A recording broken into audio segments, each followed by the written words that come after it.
Ça a été, je crois, le drame de ma vie, finalement. Plus jamais de ma vie, je n'entrerai dans une boutique. Hello guys! Bon, aujourd'hui, je vous accueille dans mon atelier. Un atelier qui est complètement atypique parce que je n'ai pas de boutique. Mon atelier se trouve à l'atelier, donc c'est Beaulieu, 46-48. Et je vais vous montrer ce qu'on peut faire ici à l'atelier et je vais vous faire découvrir aussi l'antre d'Élégante Parenthèse. Sachez que quand vous venez, il y a un parking sur lequel vous pouvez vous garer. C'est un parking qui est gratuit. Vous en avez un à l'avant qui est très souvent pris parce qu'on a des places handicapées. Vous avez ensuite une seconde entrée.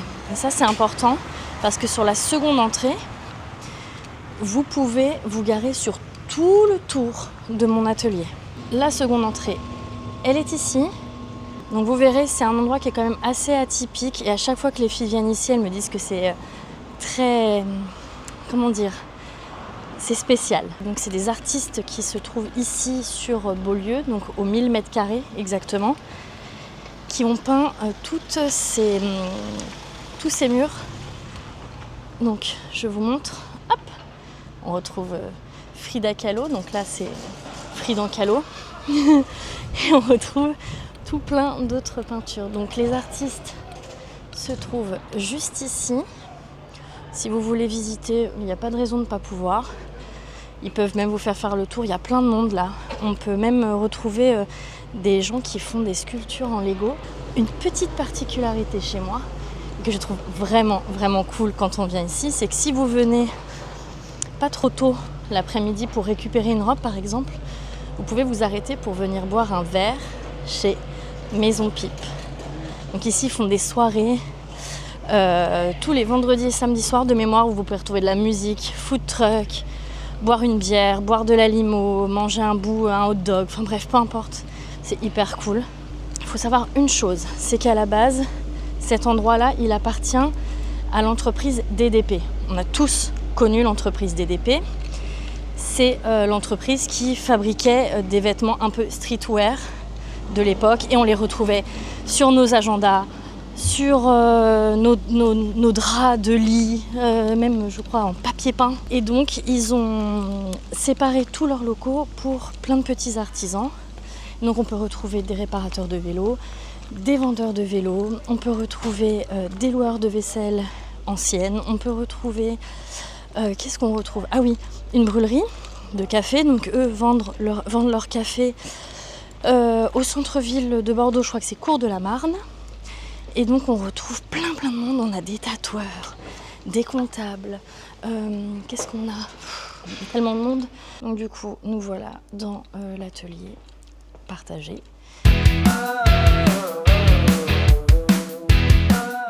La porte d'entrée est là.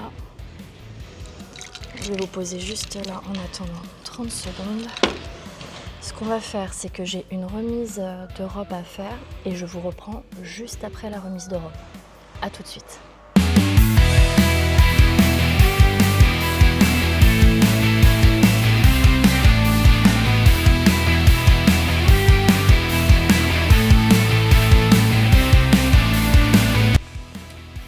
Allez, me revoilà, je vous laisse découvrir mon atelier. Quand on entre, on arrive ici, dans mon petit atelier. Donc on retrouve en haut des robes de création, ma robe de mariée. Je retrouve de temps en temps les jupons que je vais utiliser lors des récupérations de robes pour celles qui ne veulent pas ouvrir leurs jupons. Et on va retrouver quelques stocks de robes de filles qui doivent récupérer leur robe avant mariage. J'ai une robe ici qui permet juste de montrer ce qu'on est capable de faire, donc changer les couleurs, retirer une traîne, etc. etc. Sachez qu'à cet endroit-là, je vais surtout accueillir les filles qui récupèrent leurs robes et je vais accueillir aussi celles qui habitent loin et qui ne peuvent pas faire leurs essayages autrement. Il y a des filles qui vont prendre un Airbnb parce qu'elles ont envie de faire leurs essayages dans une zone un peu plus cool et elles vont vivre ça un peu comme un EVJF en avance, mais sachez qu'il est quand même possible quand vous venez de loin ou que vous n'avez pas d'ascenseur dans votre appartement et que ça serait trop compliqué pour moi d'accéder à votre logement, sachez que on peut venir ici. C'est rare, mais ça arrive.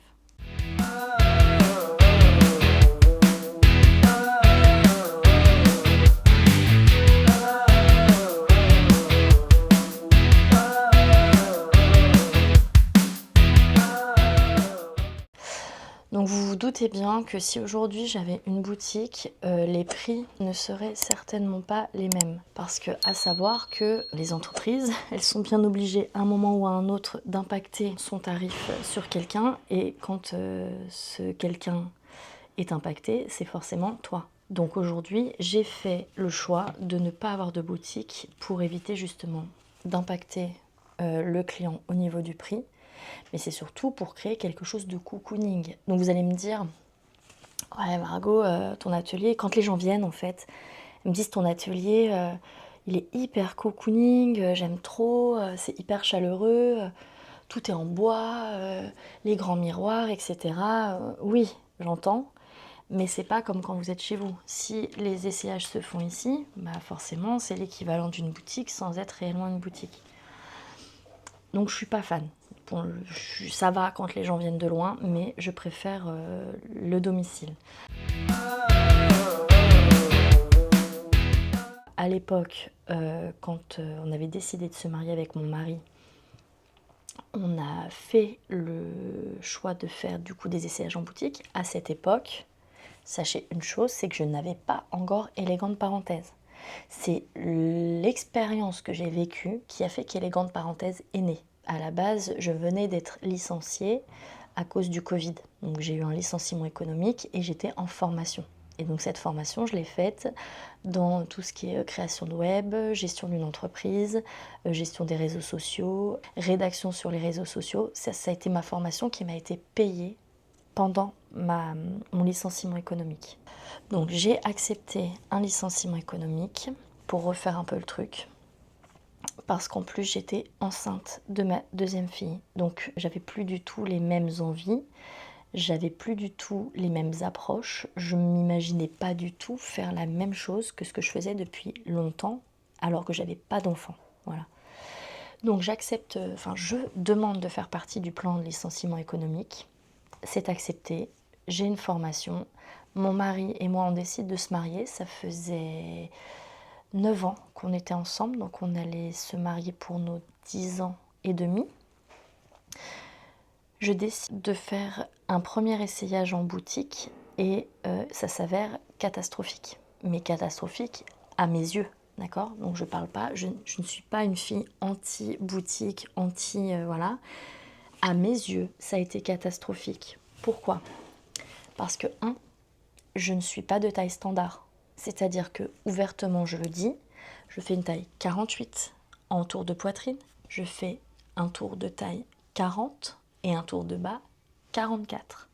Donc autant dire que des gens comme moi, c'est assez compliqué à habiller.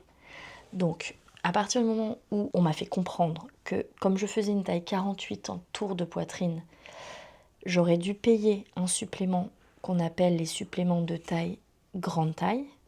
Ça, pour moi, ça a été, je crois, le drame de ma vie, finalement. Mais vraiment, c'est-à-dire que je suis rentrée chez moi après les essayages en boutique en me disant que plus jamais de ma vie, je n'entrerai dans une boutique. Donc je suis rentrée en pleurs en disant à mon mari qu'il était hors de question que je réessaye une robe en boutique, que de toutes les façons, je ne trouverai jamais ma robe parce que je suis grosse. Et ça, je l'ai dit, je me sentais grosse, j'étais pas bien. Psychologiquement, j'avais un mauvais avis sur mon corps, comme la plupart des filles pourraient avoir. Je n'étais pas bien physiquement à cause de ma tête. Bref, je ne sais pas comment expliquer. Et donc, j'étais en pleine créa d'entreprise parce que j'avais été licenciée et que j'avais pas forcément envie de reprendre un travail dans un bureau, ni dans une usine d'ailleurs. Et donc, je fais le choix de monter un projet d'entreprise.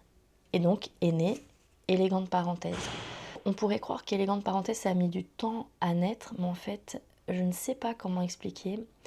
Le jour où mon mari m'a dit « Mais écoute, tu sais coudre, tu sais dessiner, tu sais gérer des patrons. » Et qu'il me dit « Tu n'as qu'à monter une entreprise en lien avec ce que toi, tu n'as pas aimé. » C'est-à-dire que j'ai pris étape par étape tout ce que j'ai détesté d'un essayage. Mais tout. Entrer dans une boutique, essayer des robes trop petites, payer trop cher, J'avais qu'un budget de 1000 € et à cause de ma forte poitrine, j'en sortais pour 1350. Et on a monté un plan et on s'est dit, ok, je veux pas rentrer dans une boutique, on va faire des essayages à domicile. Je veux pas que les filles qui sont trop fines ou trop fortes, attention, je ne parle pas et je ne parle jamais de taille avec les filles. C'est-à-dire que moi aujourd'hui, je parle de trop forte aux yeux du monde, pas à mes yeux. Donc toutes ces filles-là, je ne voulais pas qu'elles payent un supplément parce qu'elles avaient des formes. Donc j'ai monté mon entreprise comme ça. J'ai cherché des gens qui accepteraient de travailler avec moi en faisant des productions de robes à la commande. Donc ça a été assez compliqué. J'ai finalement réussi à sortir quelque chose de plus ou moins correct en 2-3 mois. Sachez que je ne dormais plus la nuit. Donc ça, c'est l'histoire en fait d'Élégante Parenthèse.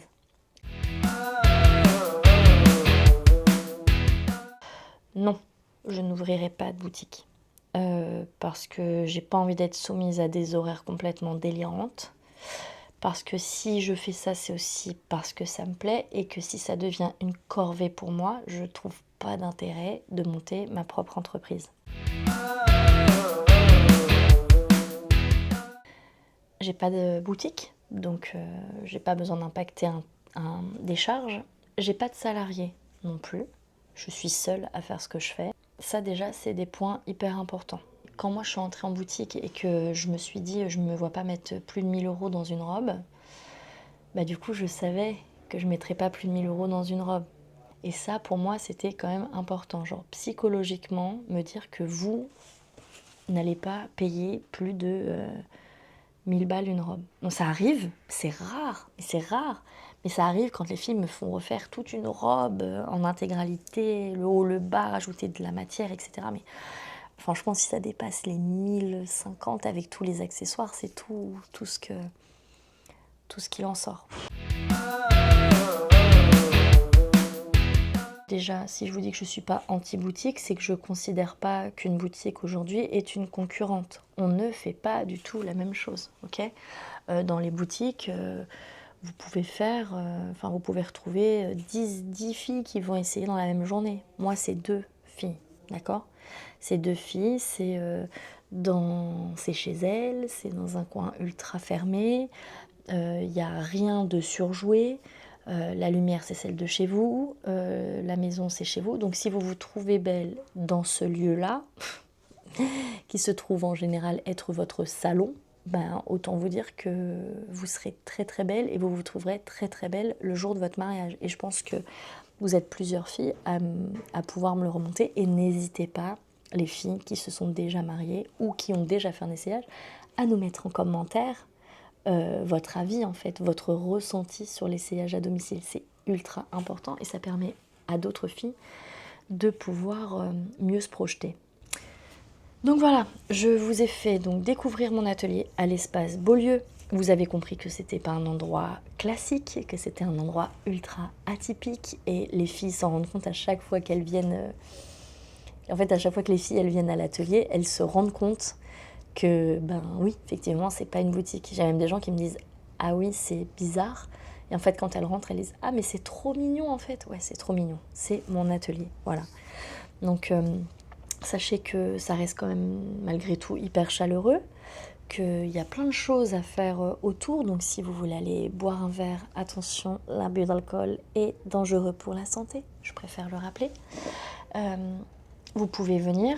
Il y a l'espace des artistes que vous pouvez potentiellement visiter. Et puis, il faut savoir que du coup, ça appartient à la marque DDP qui revient. Donc, je crois qu'il se fait appeler DDP Revival. Et donc, ça reste quand même un lieu qui accueille des gens qui sont bienveillants, sympathiques, cool et sans prise de tête, surtout pour moi. Et du coup, ça reflète un peu les valeurs que j'ai moi dans mon entreprise.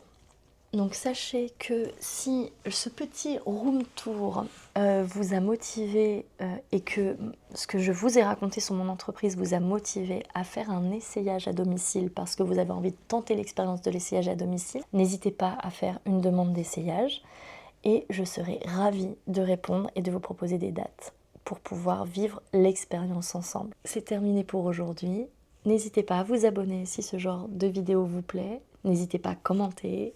Et je vous dis à très vite et je vous fais des bisous.